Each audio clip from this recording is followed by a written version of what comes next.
کوئی ایسی حدیث میرے سامنے نہیں آئی جس حدیث کا یہ ترجمہ ہو کہ رسول اللہ صلی اللہ علیہ وسلم نے یہ فرمایا ہو کہ تم نے اذان سے پہلے درود و سلام نہیں پڑھنا۔ دیکھو ہر برے کام سے اللہ رسول نے منع کی ہے۔ شراب پینا حرام ہے نا، قرآن میں بھی ہے، حدیث کے اندر بھی ہے۔ اگر یہ اتنا ہی حرام کام تھا اذان سے پہلے درود و سلام پڑھنا، اللہ اور اس کے رسول نے منع کیوں نہیں کیا؟ آگے کی بات کروں، حضرت ابو بکر صدیق رضی اللہ تعالیٰ عنہ کی ساری زندگی کو چیک کیا ہے، ان کے اقوال کو جہاں تک میں نے ریسرچ کی وہاں تک میں نے دیکھا ہے ایک قول بھی نہیں ہے حضرت ابو بکر صدیق کا ایسا کہ انہوں نے یہ فرمایا ہو اذان سے پہلے تم نے درود و سلام نہیں پڑھنا۔ حضرت عمر فاروق رضی اللہ تعالیٰ عنہ نے منع نہیں کیا، عثمان غنی نے منع نہیں کیا، مولا علی مرتضیٰ رضی اللہ تعالیٰ عنہ نے منع نہیں کیا۔ بات کو مختصر کروں، میرے آقا کے تمام صحابہ نے منع نہیں کیا۔ جس کام سے رب نے منع نہیں کیا رسول اللہ نے منع نہیں کیا، رسول اللہ کے صحابہ نے منع نہیں کیا۔ یہ 2.5 کتابیں پڑھنے والا مولوی، وہ مولوی جنہوں نے خود گھر میں بیٹھ کے کتاب لکھی بغل میں لے کے چوک میں آ کے تمہیں تبلیغ کر رہا ہے، اس کو کیا پتا درود و سلام کا مقام کیا ہے؟ اور دیکھو جس کام سے اللہ رسول نے منع نہیں کیا کوئی مولوی اس سے منع کرے تو رب رسول کے سامنے اس کی کوئی حیثیت نہیں ہے۔ وکھاؤ میلاد کتنے لکھیا؟ میں نے کہا جی قرآن مجید کی کسی ایک آیت کا ترجمہ دکھاؤ رب نے یہ فرمایا ہو او لوگو میرا محبوب دنیا پہ آئے گا، عالم الغیب ہے نا رب، سنو تم نے میلاد نہیں منانا، یہ شرک ہے۔ قرآن کی کسی ایک آیت کا یہ ترجمہ نہیں ہے، جبکہ تمام مکاتب فکر کا یہ دعویٰ ہے قرآن میں ہر شے کا علم ہے۔ وَلَا رَتْبٍ وَلَا يَابِسٍ إِلَّا فِي كِتَابٍ مُبِينٍ، ہر تر اور خشک کا علم قرآن میں۔ تر سے مراد ہے جن میں حیات ہے، خشک سے مراد ہے وہ جس میں حیات نہیں ہے۔ کائنات انہی 2 چیزوں کا مرکب ہے۔ تِبْيَانًا لِكُلِّ شَيْءٍ، قرآن میں ہر شے کا واضح بیان ہے دلیل کے ساتھ۔ جب قرآن میں ہر شے کا علم ہے، اللہ عالم الغیب ہے، میلاد اتنا ہی بڑا شرک تھا تو رب نے قرآن میں ذکر کیوں نہیں کیا، بتایا کیوں نہیں؟ یہ بتائیں۔ جس میلاد کو رب نے شرک نہیں کہا، اگر کوئی مولوی اٹھ کر کہے یہ شرک ہے، مجھے بتاؤ قرآن کے مقابلے میں اس مولوی کی اس کتاب کی کوئی حیثیت ہے جو اس نے گھر میں بیٹھ کر لکھی اور کہہ رہا ہے کہ میلاد شرک ہے؟ اور میں نے کہا تو جو حوالہ دے رہا ہے یہ تو نے خود گھر میں بیٹھ کر لکھی ہے، اور جہاں میلاد ثابت ہو رہا ہے وہ تو وحدہ لا شریک کا لا ریب فیہ، وہ کلام ہے جس میں شک و شبہات کی کوئی گنجائش ہی نہیں ہے۔ جی یہ دوبارہ مفاد ہے، یہ کیا ہوا تم جشن منا رہے ہو؟ میں نے کہا جی آپ بتائیں میلادت کب ہوئی ہے؟ 8 کو ہوئی ہے۔ میں نے کہا تو 8 والے دن 8 ربیع الاول کو میلاد رکھ، اللہ کے فضل سے ہم بھی تمہارے میلاد میں شرکت کریں گے، اور تو کچھ کرنے کی طرف آ۔ تو یہودیوں والا کام کیوں کرتا ہے؟ یہ یہودی روش ہے نا، وہ کام تو کیوں؟ اجی 12 وفات ہے، وفات والے دن جشن نہیں ہوتا۔ میں نے کہا جی قرآن پاک میں یہ ہے کہ جب شوہر فوت ہو جائے، جو بیوہ عورت ہے بیوی ہے، وہ 4 ماہ 10 دن اس کا سوگ کرے گی۔ 4 ماہ 10 دن اس نے سوگ کرنا ہے، اس سے اوپر 1 دن بھی سوگ کرے گی وہ حرام ہے۔ بندہ فوت ہو جائے، گھر میں کسی کا باپ فوت ہو گیا، بیٹا فوت ہو گیا، بھائی فوت ہو گیا، چچا فوت ہو گیا، 3 دن شریعت کے اندر غم ہے، سوگ ہے، 4تھے دن کریں گے تو یہ حرام ہے۔ میں نے کہا جو سوگ ہوتا ہے اس کی لمٹ قرآن نے مقرر کی ہے، بیوہ کے لیے 4 ماہ 10 دن ہے اور دوسروں کے لیے 3 دن ہے۔ اور میں نے کہا ہم تو زندہ ہے واللہ، تو زندہ ہے واللہ، میری چشم عالم سے چھپ جانے والے ہم تو وہ لوگ ہیں نہیں، اور تیری بات کر رہا ہوں 12 وفات والے۔ 3 دن سے زائد اسلام کے اندر قرآن کی روح سے غم جائز نہیں ہے۔ 1447 سال سے زائد کا عرصہ گزر گیا، تو ابھی غم کو لے کر بیٹھا ہے۔ غم کی لمٹ ہے اسلام کے اندر، جشن کی خوشی کی کوئی لمٹ نہیں ہے۔ قل بفضل اللہ وبرحمتہ فبذلک فلیفرحوا، اللہ کا فضل اور اس کی رحمت جب تمہیں مل جائے خوب خوشیاں مناؤ۔ فضل عظیم محبوب علیہ السلام کی ذات ہے، اور سب سے بڑی رحمت بھی سرکار علیہ السلام کی ذات کریمہ ہے۔ لے جی بات یہ ہے، میں بات کو سمیٹنے لگا ہوں، یہ مسند امام احمد بن حنبل کی جلد نمبر 5 ہے، اس میں حدیث پاک ہے، صحابہ اکرام کا جرمٹ ہے۔ میرے آقا علیہ السلام نے فرمایا صحابہ اکرام سے، انی ارا ما لا ترون واسمع ما لا تسمعون، اور میرے غلاموں جو میں دیکھتا ہوں تم نہیں دیکھتے، جو میں سنتا ہوں تم نہیں سنتے۔ یہ کون فرما رہا ہے؟ رسول اللہ صلی اللہ علیہ وسلم۔ حدیث سناؤ، میں مکمل طور پر ذمہ دار ہوں بھائی، اپنے ایک ایک جملے کا ذمہ دار ہوں، کوئی جذباتی جملہ نہیں ہے، پورے ہوش و حواس کے ساتھ الحمدللہ میں بات کر رہا ہوں۔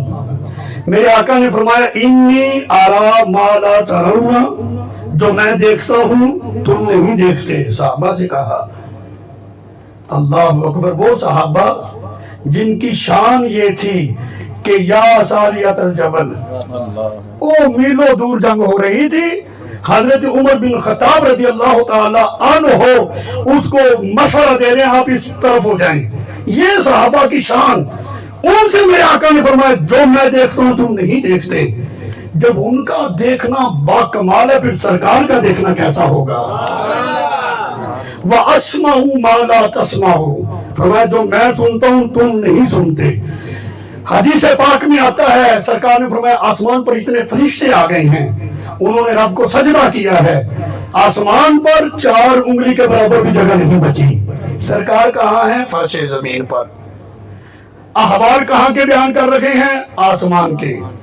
یہ بات تو وہی کر سکتا ہے نا بھی 4 انگلی کے برابر جگہ نہیں ہے، وہی کر سکتا ہے جو پورے آسمان کو دیکھے، صحابہ کی فرشتوں کی کثرت کو دیکھے، سارے آسمان کو اسی لمحے میں دیکھنے کے بعد فرمایا کہ اتنے فرشتے آ گئے ہیں 4 انگلی کے برابر بھی جگہ نہیں ہے۔ وہ دیکھ لیا میرے آقا نے فرش زمین پر ہوتے ہوئے، آسمان پر اس کی کیفیت کو بتا دیا۔ کتنی احمقانہ گفتگو ہے کہ حضور کو دیوار پیچھے کا پتہ نہیں ہے، اور میں کیا سرکار کے سٹیٹس کے مطابق بات کر، اس دیوار کی بھلا حضور علیہ السلام کی اپنا ذات مبارکہ کے سامنے کوئی حیثیت ہے؟ جب دیوار پیچھے جو چیز ہے وہ جانتی ہے آپ اللہ کے رسول ہیں، سرکار کیوں نہیں جانتے دیوار پیچھے کیا ہے؟ جو فرش زمین پر ہو کر آسمان کو دیکھ رہے ہیں، فرمایا وَأَسْمَعُ مَا لَا تَسْمَعُ، جو میں سنتا ہوں تم نہیں سنتے۔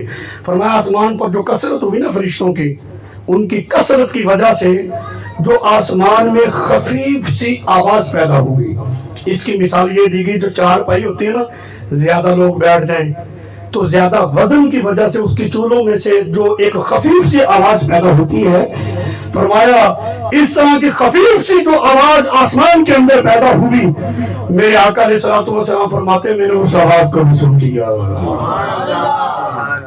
ابو داؤد شریف کی حدیث ہے، میرے آقا علیہ السلام نے فرمایا، حضرت جابر رضی اللہ تعالی عنہ اس کے راوی ہیں، خیبر کی یہودیہ نے رسول اللہ صلی اللہ علیہ وسلم کی دعوت کی، بکری اس نے روسٹ کر لی بنائی، اس میں زہر شامل کر دیا، زیادہ زہر اس نے بکری کی اگلی 2 ٹانگوں کے اندر شامل کیا۔ وہ جانتی تھی کہ رسول اللہ صلی اللہ علیہ وسلم بکری کی اگلی 2 ٹانگوں کا گوشت شوق سے کھاتے ہیں۔ دعوت کر دی، صحابہ اکرام بھی وہاں پر موجود ہیں۔ جب کھانا کھانے لگے میرے آقا علیہ السلام نے فرمایا صحابہ اپنا ہاتھ روک لو، اس میں زہر ہے۔ جس کو سمجھ آئیے سبحان اللہ کہنے میں حرج بھی کوئی نہیں ہے۔ فرمایا صحابہ ہاتھ روکو، اس میں زہر ہے۔ اس یہودیہ کو بلایا گیا، تو نے زہر اس میں ڈالا ہے؟ اس نے کہا جی آپ کو کسی نے بتایا؟ فرمایا تو نے زہر ڈالا ہے اس میں، کیونکہ اس خاتون نے یہودیہ نے یہ کام ایسے زاویے میں کیا تھا کہ اس کے علاوہ کوئی جانتا نہیں تھا، اور یہ کام کرنے کا اس کا مقصد یہ تھا۔ بڑا بحث مباحثہ ہے، بڑا جھگڑا ہوتا ہے، بعض کہتے ہیں اللہ کے نبی ہیں رسول ہیں، بعض کہتے ہیں کہ کوئی نہیں ہے، کہتے ہیں کہ چلیں فارمولہ لگاتے ہیں، اگر اللہ کے نبی ہوئے، یہ یہودیہ کا نظریہ ہے۔ پھر افسوس تو ہوگا نا کلمہ پڑھنے والے مسلمان پر. کہتے بڑا باس مباحثہ جھگڑا تھا, کوئی کہتے اللہ کے رسول ہیں نبی ہیں, کوئی کہتے کہ کوئی نہیں ہے. میں نے کہا فارمولہ لگاتے ہیں, دعوت کرتے ہیں, زہر ملاتے ہیں. اگر اللہ کے نبی ہوئے تو پتہ لگ جائے گا, اگر اللہ کے نبی ہوئے پتہ چل جائے گا. کیونکہ یہودی بھی جانتے تھے نبی ہوتا ہی وہ ہے جس کو اللہ غیب کا علم عطا فرماتا ہے. کہتے اگر نبی نہ ہوا نا تو پھر یہ قصہ ہی ختم ہو جائے گا. فرمایا تو نے زہر ڈالا ہے اس میں. کہنے لگی آپ کو کس نے بتایا ہے؟ میرے آقا علیہ الصلوۃ والسلام کے ہاتھ میں وہ گوشت کی دستی تھی. اشارہ کیا, فرمایا مجھے اس نے بتایا ہے. اچھا سارے پڑھے لکھے افراد بیٹھے ہو, مجھے یہ بتاؤ اگر وہ بکری زندہ ہوتی پھر بھی اگر بولتی تو منہ سے بولتی نا, ٹانگ میں سے تو نہیں اسے بولنا تھا. لیکن رسول اللہ صلی اللہ علیہ وسلم کے ہاتھ کا کمال یہ ہے اگر بے جان گوشت کے ٹکڑے کو لگے اللہ اس بے جان گوشت کے ٹکڑے کو حیات عطا فرماتا ہے, شعور عطا فرماتا ہے, زبان عطا فرماتا ہے, عقل عطا فرماتا ہے کہ وہ گوشت کا ٹکڑا سرکار کی بارگاہ میں عرض کر رہا ہے کہ مجھے نہ کہو, مجھ میں تو زہر ملا دیا گیا ہے. میں کہتا ہوں جس نبی کا ہاتھ جس چیز کو لگے اللہ اس کو علم عطا فرما دیتا ہے تو اس نبی کے اپنے علم کا کتنا بڑا مقام ہوگا. اللہ اکبر. حدیث مبارکہ ہے, یہ بخاری شریف کی حدیث ہے. حضرت عطا بن ابی رباح یہ تابعی ہیں, حضرت عباس رضی اللہ تعالی عنہ کے یہ شاگرد ہیں. انہوں نے کہا کہ میں تمہیں جنتی خاتون پر مطلع کروں, بتاؤں جنتی خاتون کے بارے میں؟ جو ساتھ جی بتا دیں. فرمایا یہ جو سیاہ فام کالے رنگ کی خاتون ہے نا یہ جنتی ہے. اللہ اکبر. یہ کیا ہے؟ یہ کوئی قصہ کہانی تو میں آپ کو سنا ہی نہیں رہا, یہ تو بخاری شریف کی حدیث ہے. فرمایا یہ جنتی ہے. پھر اس کی دلیل خود دیتے ہیں, کہتے ہیں جنتی اس لیے ہے کہ یہ رسول اللہ صلی اللہ علیہ وسلم کی بارگاہ میں آئی اور آ کر عرض کی یا رسول اللہ صلی اللہ علیہ وسلم مجھے مرغی کے دورے پڑتے ہیں, میں بے پردہ ہو جاتی ہوں, دعا کریں اللہ یہ مرض مجھ سے دور کر دے, مجھے شفا مل جائے.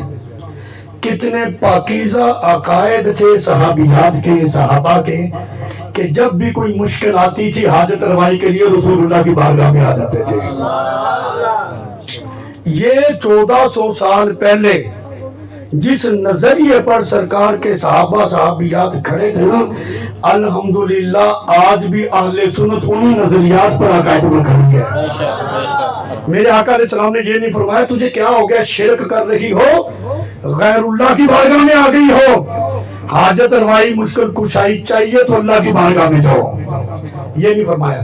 فرمایا اگر تم اپنی بیماری پر صبر کرو تو تمہیں جنت ملے گی, ہم تمہیں جنت عطا کرتے ہیں, اور اگر تم چاہو تو ہم دعا کر دیتے ہیں اللہ تمہیں صحت عطا فرما دے گا. وہ بڑی سمجھدار تھی, کہنے لگی یہ دنیا جیسی کیسے گزر ہی جائے گی, آپ ایسا کریں مجھے جنت ہی عطا فرما دیں. مورخین نے لکھا جب اس کے بارے میں جنت کا فیصلہ ہو گیا سرکار نے فرما دیا تو جنتی ہے. اب کتنا احمقانہ یہ سوال ہے اور عقیدہ اور نظریہ ہے جو کہتے ہیں جس کا نام محمد یا علی ہو وہ اپنی مرضی سے تیلا بھی نہیں توڑ سکتا. کتنے جاہل لوگ ہیں کہ تیلے کی بھلا کوئی اوقات ہے یار. نبی علیہ السلام کا تو اختیار یہ ہے کہ جس کو چاہے جنت عطا فرما دیں, غیب کا علم کوئی نہیں. میں نے کہا کس کا خاتمہ ایمان پر ہوگا اور کس کا نہیں ہوگا یہ کون جانتا ہے. میرے آقا علیہ السلام نے اس کو جنت عطا فرمائی, جانتے تھے نا کہ اس کا خاتمہ بھی ایمان پر ہوگا, اس کا حساب کتاب ہوگا, اس کے لیے جنت کا فیصلہ ہوگا. حضور علیہ السلام نے اس کو جنت عطا فرما دی. اس حدیث میں اختیار بھی ثابت ہوتا ہے, میرے آقا علیہ الصلوۃ والسلام کا علم بھی ثابت ہوتا ہے. حدیث میں آتا ہے جب اس کے بارے میں جنت کا فیصلہ ہو گیا اب وہ پھر کھڑی ہے, عرض کی یا رسول اللہ صلی اللہ علیہ وسلم میں یہ نہیں کہتی مرغی کے دورے ہی ہٹ جائیں, میں نے اس کا عوض جنت لے لی ہے, بس اتنی دعا کر دیں دورہ بے شک پڑ جائے لیکن میں بے پردہ نہ ہوا کروں، میرا پردہ سلامت رہا کرے۔ میرے آقا علیہ الصلوۃ والسلام نے فرمایا جا تو کبھی بھی بے پردہ نہیں ہوگی۔ اللہ اکبر۔ یہ ہے رسول اللہ صلی اللہ علیہ وسلم کی شان۔ ایک صحابی نابینا حضور کی بارگاہ میں آ گیا، جی دعا کریں اللہ مجھے آنکھیں دے دیں۔ فرمایا اگر تم چاہو تو تمہیں جنت دے دیتے ہیں۔ کہتا جی وہ بڑا لاڈا تھا۔ عرض کی یا رسول اللہ صلی اللہ علیہ وسلم، یہ کتب حدیث میں دیگر کتابوں میں بھی ہے اور ترمذی کے اندر بھی ہے، یہ بڑا لاڈا صحابی تھا۔ کہنے لگا جی جنت تو آپ کے صدقے ہمیں ملنی ہے، آپ آنکھیں عطا کر دیں۔ فرمایا جاؤ تم دعا کرو اللہم انی اسألک واتوجہ الیک بنبی جی کا محمد نبی جی رحمت۔ سرکار نے دعا سکھائی، میرے وسیلے سے رب سے مانگ اللہ کرم کرے گا۔ صحابہ اکرام فرماتے ہیں وہ دعا مانگ کر جب واپس آیا تو اس کی آنکھیں روشن ہو چکی تھی۔ شرح السنہ کے اندر حدیث ہے، حضرت یعلا بن مرہ رضی اللہ تعالی عنہ آپ فرماتے ہیں، ویسے نا یہ ایک ذوق ہی ہے، اللہ تعالیٰ اس محفل کو قبول کرے۔ جب میں بات شروع کر رہا تھا دیکھا ٹائم اتنا ہو گیا، ارادہ تھا کہ 15 سے 20 منٹ کریں گے بات، ماشاءاللہ بات چلتی جا رہی ہے، اللہ سلامت رکھے۔ خود مختصر کرتے ہیں، ختم کرتے ہیں۔ شرح السنہ کے اندر حدیث ہے، یعلا بن مرہ رضی اللہ تعالی عنہ وہ راوی کہتے ہیں میں حضور کی بارگاہ میں تھا، ایک اونٹ آ گیا، اونٹ حضور کی بارگاہ میں آیا۔ فلما رآہ البعیر، جب اس اونٹ نے نبی پاک علیہ السلام کو دیکھا، وہ آج کا کوئی ہوتا مولوی وہ تو شیرہ کی بدعت اور چونکے چناکے، لیکن مگر میں پھنسا ہوتا، عاشقوں کا مزاج ہی وکھرا ہوتا ہے۔ اس نے جب رسول اللہ کو دیکھا تو اپنی گردن جو ہے سرکار کے قدموں میں رکھ دی۔ سرکار علیہ الصلوۃ والسلام کے قدموں میں اس نے اپنی گردن رکھ دی۔ جب جارا وہ کچھ بولنے لگا، بڑبڑانے لگا۔ آگے سیرت کی کتابوں میں، سیرت نگاروں نے لکھا ہے، رسول اللہ صلی اللہ علیہ وسلم نے فرمایا اور اس کا مالک کون ہے اس کو بلاؤ۔ عرض کی گئی یا رسول اللہ صلی اللہ علیہ وسلم وہ تو یہودی ہے۔ فرمایا اس کو بلاؤ۔ وہ آ گیا، فرمایا بھی اونٹ نے تمہاری شکایت کی ہے۔ اس کا مطلب یہ ہے کہ اونٹ بھی جانتا ہے حاجت روائی مشکل کشائی اس در سے ہونی ہے۔ ایڈا لمبا چوڑا مولوی کوئی 5-7 کتابیں پڑھ کر اس کو پھر بھی نہ پتا چلے کہ اللہ کی عطا، اللہ کے اذن کے ساتھ رسول اللہ بھی مشکل کشا ہے، تو وہ تو پھر اس اونٹ سے بھی کیا گزرا ہے نا جی۔ کیا فائدہ ہوا تیری ترجمے والی بخاری کا؟ چلے بخاری تو پڑھتے ہیں نا، ترجمے والی صحیح پڑھتے تو ہیں لیکن سمجھ نہیں آتی ان کو۔ اب دیکھو وہ اونٹ حضور کے قدموں میں پڑا، جر جارا، بڑبڑایا، کچھ بولنے لگا۔ فرمایا اس کا مالک بلاؤ۔ وہ یہودی آ گیا۔ میرے آقا علیہ السلام نے فرمایا تو کام زیادہ لیتا ہے اور اس کو چارہ کم ڈالتا ہے، تیری شکایت کی ہے اس نے، چارہ مکمل ڈالا کر۔ یہ سرکار اس کی حاجت روائی کر رہے ہیں، یہ اس کی مشکل کشائی ہو رہی ہے۔ اس نے کہا جی میں چارہ مکمل نہیں ڈال سکتا۔ میرے آقا علیہ الصلوۃ والسلام نے فرمایا پھر تو اس کو رکھ بھی نہیں سکتا، اس کو فروخت کر۔ اسلام اتنا عظیم اور متبرک مذہب اور اسلام ہے کہ جس میں جانوروں کے بھی حقوق ہیں۔ انسان تو انسان ہے، جانوروں کے بھی حقوق ذکر کیے گئے ہیں۔ فرمایا اس کو فروخت کر دے۔ کتنے مقدروں والا وہ اونٹ تھا، میرے آقا علیہ الصلوۃ والسلام نے اس اونٹ کو خرید لیا۔ صحابہ اکرام فرماتے ہیں، سیرت نگاروں نے سیرت کی معتبر کتب کے اندر لکھا ہے کہ اس اونٹ کا نام یہ پڑ گیا تھا کہ یہ رسول اللہ صلی اللہ علیہ وسلم کا آزاد کردہ اونٹ ہے۔ صحابہ کہتے ہیں کہ وہ اونٹ جس کھیت میں سے گزرتا تھا اللہ کی رحمتیں اتنی اترتی تھی اس کھیت کی فصل زیادہ ہو جاتی تھی۔ میں نے کہا جانور پہ حضور کا نام آئے، جہاں سے گزرے وہاں رحمتیں اترتی ہیں۔ اشرف المخلوقات میں سے صحیح العقیدہ عاشق رسول سنی ہو، وہ حضور کے میلاد کا جلوس لے کر جہاں سے گزرے، جس جلوس پر رسول اللہ کے میلاد کا نام آ جائے وہ جہاں سے گزرے تم پوچھتے ہو جائز ہے نہ جائز ہے؟ میں کہتا ہوں یہ جہاں سے گزرتے ہیں اللہ کی رحمتوں کا نزول ان جگہ پہ ہو رہا ہوتا ہے۔ اللہ اکبر۔ یہ سرکار علیہ السلام کا مرتبہ اور مقام سمجھو تو صحیح یار۔ امام طبرانی کی معجم کبیر حضرت خالد بن ولید جرنیل صحابی ہیں، حضرت خالد بن ولید، جنگ ہو رہی ہے، ٹوپی گم ہوگی، اس کو تلاش کر رہے ہیں۔ او خالد کیا ہوا؟ سپہ سالار ہو، جنگ ہو رہی ہے، ہاں ٹوپی گم ہو گئی، چھوڑو ٹوپی کو، کیا ٹوپی گم ہو گئی، ٹوپی اپنی تلاش کر رہے ہیں۔ جب وہ ٹوپی مل گئی تو وہ پرانا سا کپڑا تھا، بڑا تعجب ہوا، خالد اتنا بڑا رزق تو نے اس ٹوپی کے لیے لیا؟ ٹوپی تو اور بھی بن جانی تھی۔ حضرت خالد بن ولید نے جواب دیا، میں کہتا ہوں ایمان ہی تازہ ہو جائے گا۔ فرمانے لگے لوگوں، او میرے ساتھیوں، تم اس ٹوپی کے ظاہر کو دیکھ رہے ہو، میں اس ٹوپی میں چھپے ہوئے خزانے کو دیکھ رہا ہوں۔ فرمایا یہ عام ٹوپی نہیں ہے، یہ وہ ٹوپی ہے جس میں رسول اللہ صلی اللہ علیہ وسلم کے منہ مبارک ہے۔ یہ ٹوپی پہن کر خالد بن ولید جس میدان میں اترتا ہے اللہ خالد کو فتح عطا فرما دیتا ہے۔ تو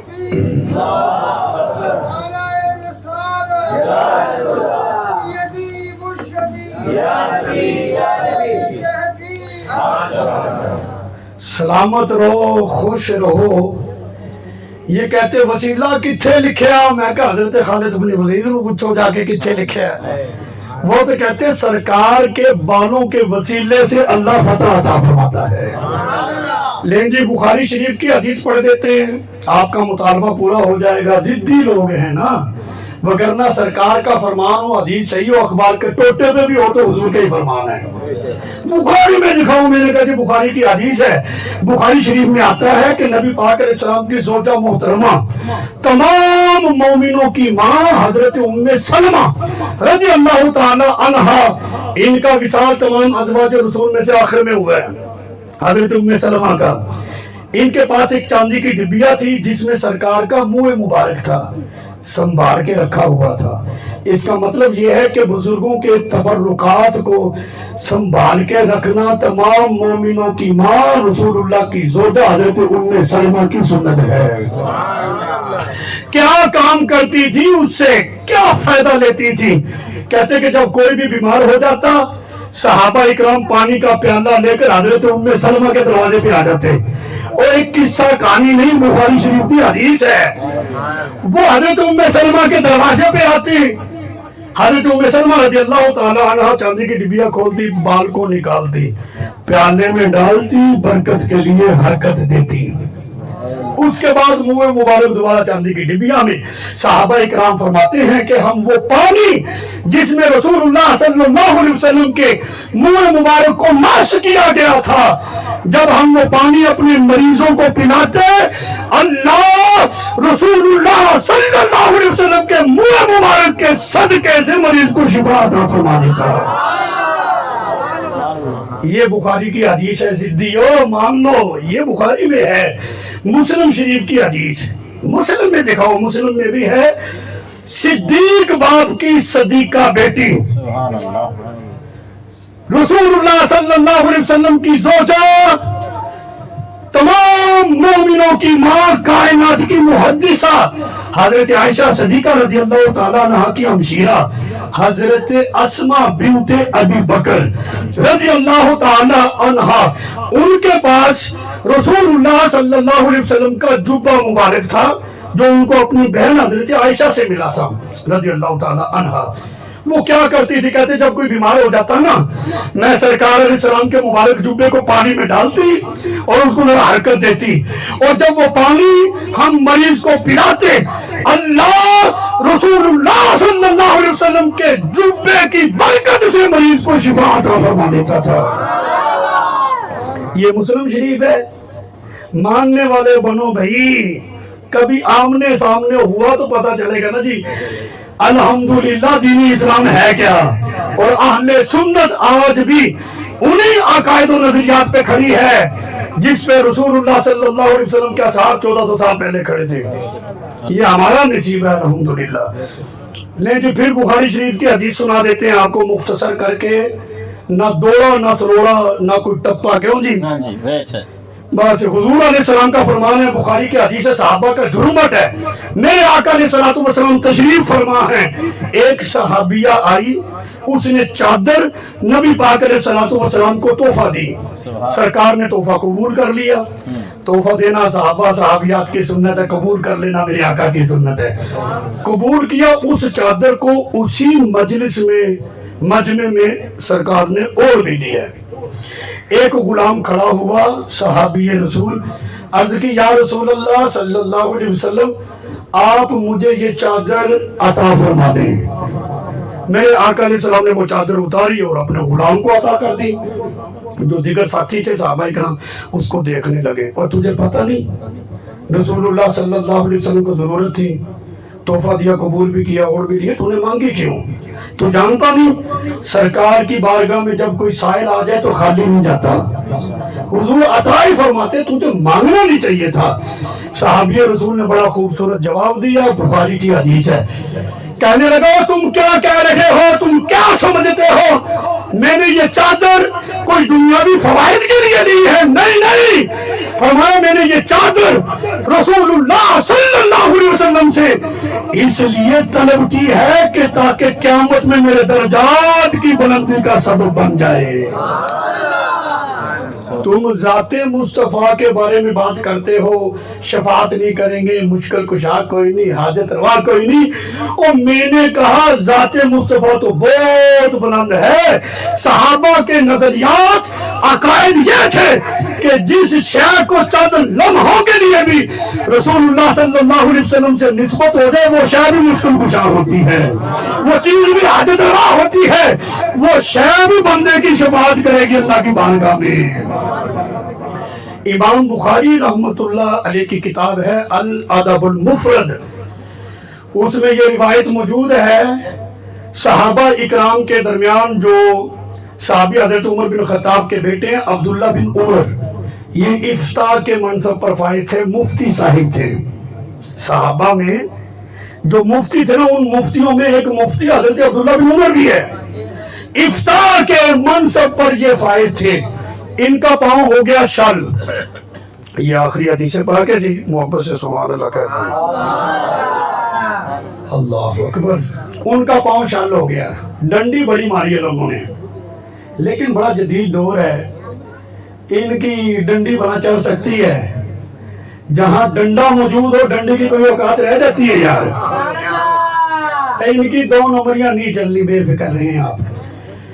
بخاری شریف, امام بخاری کی کتاب الادب المفرد, صحابی رسول ہیں حضرت عبداللہ بن عمر رضی اللہ تعالی عنہ. ان کا پاؤں شل ہو گیا. کہتے جی سن ہو گیا تھا, سن. اور میں نے کہا شل کو سن نہیں کہتے. شل کا معنی چیک کریں. شل کا معنی پتہ کیا ہے؟ شل کا معنی یہ ہے کہ جسم کا حصہ ایسے بے جان ہو جائے کہ انسان اپنے اختیار کے ساتھ اس میں حرکت نہ کر سکے. یعنی ہماری عرفی زبان میں اس کو کہتے ہیں فالج. فالج زدہ ہو گیا یہ جسم کا حصہ کہ اس کو حرکت نہیں دی جا سکتی. حضرت عبداللہ بن عمر کے ساتھ یہ مسئلہ ہو گیا. ان سے کہا عبداللہ بن عمر اتنے گھبراتے کیوں ہو, جو تمہیں سب سے زیادہ محبوب ہیں ان کو پکارو, رب کرم کر دے گا. مفتی صاحب تھے, پڑھے لکھے تھے, چونکے چنا کے لیکن مگر نہیں کیا. الادب المفرد کے اندر موجود ہے حضرت عبداللہ بن عمر نے فوراً کہا یا محمد آہو.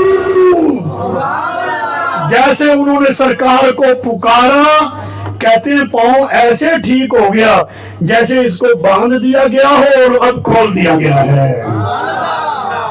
صحابہ تو سرکار کے نام کو بھی مشکل کشا مانتے ہیں, سرکار کے نام سے حاجت روائی کرواتے ہیں. تو کس چیز کی بات کر رہا ہے؟ بہرحال ٹائم کافی ہو گیا ہے، بیان بھی ماشاءاللہ کافی ہو گیا ہے۔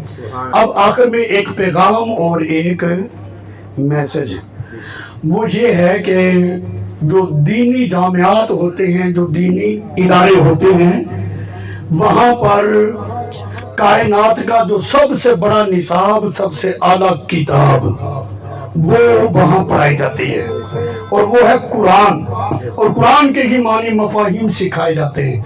تو اس کا مطلب یہ ہے کہ کائنات کا سب سے بڑا علم کا جو مرکز ہے نا، وہ دینی درسگاہیں ہوتی ہے، کیونکہ سب سے بڑا نصاب جو یہاں پہ پڑھایا جاتا ہے۔ تو کوشش کریں، ہم اپنے بچوں کو اتنا کچھ سکھاتے ہیں، اتنا کچھ پڑھاتے ہیں، کوشش کریں زندگی میں اپنے بچوں کو قرآن بھی پڑھا دیں، اور اللہ تعالیٰ اگر توفیق دے تو پھر قرآن کا اس کو عالم بھی بنا دے۔ یہ دنیا بھی اللہ تعالیٰ قرآن کی برکت سے اچھی کر دے گا، قبر تو پھر قرآن کی برکت سے اچھی ہونی چاہیے۔ اگر یہ پوچھنا تو داتا صاحب سے جا کر پوچھو کہ انہوں نے قرآن کی تعلیم عام کی، قرآن پڑھایا، برسوں گزر گئے ہیں، اب بھی ان کی قبر پہ قرآن نہیں ہے، پڑھایا جا رہا ہے کہ کوئی نہیں؟ قرآن پڑھا جا رہا ہے۔ محبت قرآن سے کریں، قرآن پڑھانے والے جامعات سے کریں، دینی درسگاہوں سے کریں، انشاءاللہ تعالی ان کی برکات کی وجہ سے انسان کو دنیا کی، قبر کی، آخرت کے جتنے بھی معاملات ہیں اللہ تعالیٰ ان کے صدقے آسان فرمائے گا۔ آخری میسج ہے، مر جانا ہے ہر بندے نے، ٹھیک ہے جی؟ ہم میں بہت سارے ایسے لوگ تھے، پہلے موجود تھے، اب نہیں ہیں، اور ایک وقت آئے گا ہمارا بھی کوئی ذکر کر دے گا، اچھے لفظوں میں یا برے لفظوں میں، ذکر تو ہوگا بھی فلانا تھا مر گیا، ٹھیک ہے؟ دنیا سے چلے جانا ہے، لیکن دنیا سے ایسے جاؤ جس طرح غازی علم الدین گیا ہے۔ لیکن جی غازی علم الدین جس دور میں مرا تھا، ہزاروں لوگ، لاکھوں لوگ مرے ہوئے، ان کی قبریں اجڑ گئی، کسی کو پتہ ہی نہیں، لیکن غازی علم الدین رحمت اللہ علیہ حضور کی ناموس پہ مرا ہے، آج بھی اس کی قبر آباد ہے، من و من لوگ اس کی قبر پہ پھول ڈال کے آ جاتے ہیں۔ مرو اس طرح جس طرح ممتاز حسین قادری مرا ہے، کہ حضور کی عزت و ناموس پہ جان دو، پتہ چلے کہ مرنے والا مرا، مرنا ہے تو دین پہ مرو یار، کوئی چچ سے مرو۔ بات کرنے والا منبر رسول پر بیٹھ کر کہے تو صحیح نا یار، کوئی جنا تھا جس کی موجودگی میں رسول اللہ صلی اللہ علیہ وسلم کی ناموس پہ حملہ ہوا، اس نے گستاخ کو ٹھکانے لگایا، وہ اس نے جہنم کر دیا ہے۔ پھر سرکار علیہ السلام کی عزت و ناموس کے نام پر پھانسی کے پھندے کو چوم کر گلے میں ڈالا، مسکراتے ہوئے اپنی جان دے دی ہے۔